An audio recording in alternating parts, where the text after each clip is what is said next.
Alors, je vous amène dans le fond du jardin, là, pour vous montrer quelque chose. Parce qu'en fait, pourquoi on voudrait faire des tours à patates cette année pour tester? Tout simplement parce que l'année dernière, on avait fait ces escaliers et ce petit début de mur. Et comme vous pouvez le voir, dedans, bah, c'est la jungle. Voilà, donc on a laissé en l'état tout l'hiver. Et là, automne et printemps, enfin automne et hiver, là, on arrive en début de printemps et on a ces bisances là-dedans, quoi. Donc on se dit que l'humidité finalement reste assez constante dans les pneus là, et que du coup les plantes qui poussent dedans se sentent à l'aise. Donc là, vous voyez toutes ces salades sauvages qu'on a dans le. Donc ça, c'est de la laitue vireuse, hein, tout simplement. Vous voyez le blanc qui sort, hein, donc ça, tout ça, c'est comestible. Donc voilà, on pourrait éventuellement manger ça en salade. Donc là, on a un salade bar. Voilà. Donc on se dit que ouais, monter les murs de pneus comme ça et pour nos vieux jours et faire le potager dedans, c'est peut-être pas une mauvaise idée. Surtout qu'arrive aux vieux jours, les substances dégradées des pneus, tu t'en fous un peu. Bref, bon, allez, on vous montre la tour à pneus. Bonjour à tous. Donc cette année, on essaye les tours à patates. Donc pour l'instant, j'ai installé 3 pneus à 3 endroits différents. Hop, hop, hop. Ils sont tous devant des carrés potagers, comme ça, quand on aura fini la terre, on pourra la glisser dessus. Donc le système est simple, hein, un pneu, de la terre, des patates, et puis au fur et à mesure on monte la terre et les patates montent aussi. Donc on va voir ce qu'on arrive à faire cette année. Bon, c'est un test hein, pour les pommes de terre pour prendre moins de place et en avoir tout autant sur une hauteur un peu plus importante. Donc on va bien voir. Voilà, bah, je vous ferai la suite au fur et à mesure. Voilà. Donc nous sommes toujours sur nos tours à pneus. Là, on a notre compost de l'année dernière qui a composté tout l'hiver. Donc on a enlevé la couche qui était sur le dessus, on l'a décalée dans un nouvel emplacement pour compost à peu près 1,50 m de là. On a pris de la terre dans ce compost-ci et on l'a mis dans le pneu avec les pommes de terre. Bon, on a fait une bonne base de terre, du compost, qui avait déjà même quelques pommes de terre par endroit. Et puis une fois qu'on va avoir rempli un peu le pneu avec des pommes de terre, il nous en reste quelques-unes là, on va recouvrir de terreau que j'ai récupéré au magasin tout à l'heure. C'est la première fois que j'achète du terreau pour le jardin. Donc je sais pas ce que ça va donner, on va faire un essai. Et donc là il nous reste des patates, de la terre et du terreau, donc on va essayer de refaire une tour à patates de l'autre côté, mais cette fois-ci on va laisser le dessus, on va voir ce que ça donne en comparaison. Je sais pas si je le mets pas là. Oula, ouais, on va voir. Ok. Non, là c'est pas mal parce que là t'as la ciboulette quand même à proximité. Donc pour étaler, ce sera plus simple. Voilà. Bon allez, on remplit tout ça et on vous tient au courant. À plus. Voilà donc ce que ça donne, on a mis donc le compost, un peu de terreau, on a enfoui nos patates dedans et puis on attend que ça pousse. Donc on en a une ici, on en a mis une là, une tour là-bas et en fait on a fait un autre test, je ne l'avais pas découpé le pneu, ici et donc c'est le même principe. Hein. Sauf qu'on a laissé le dessus du pneu. Voilà, donc maintenant il n'y a plus qu'à attendre et voir comment ça pousse. Coucou les gens, on a un petit problème avec la mare. Ça fait hier on est arrivé on voulait arroser le jardin et en fait on s'est rendu compte qu'on pouvait pas. Bon, qu'on pouvait moins bien que d'habitude en tout cas. Tout simplement parce qu'on doit avoir un trou dans la mare, dans la bâche. Donc ça va être chiant parce que faut trouver où est le trou, faut rustiner tout ça et puis attendre que ça se remplisse quoi. En même temps, ça va nous permettre de la nettoyer un petit peu, donc c'est pas plus mal. Dac.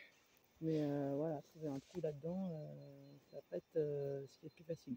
Déjà, on attend de voir jusqu'où elle s'arrête, parce que normalement, au niveau où elle s'arrête, c'est que le trou est au-dessus. C'est ça paraît logique. Voilà, en espérant qu'il soit pas tout en dessous. Ouais, en sachant que déjà entre hier et aujourd'hui, ça a diminué un petit peu. puisque hier on était juste au-dessus de la première marche là, et là on passe en dessous, donc c'est que ça doit être un peu plus bas. Bon, en tout cas, on a nos petits nénuphars, nos petites bébêtes là, mais ça a pas l'air d'être. Eh si, le nénuphar il est bien, hein, puisqu'il fait des fleurs.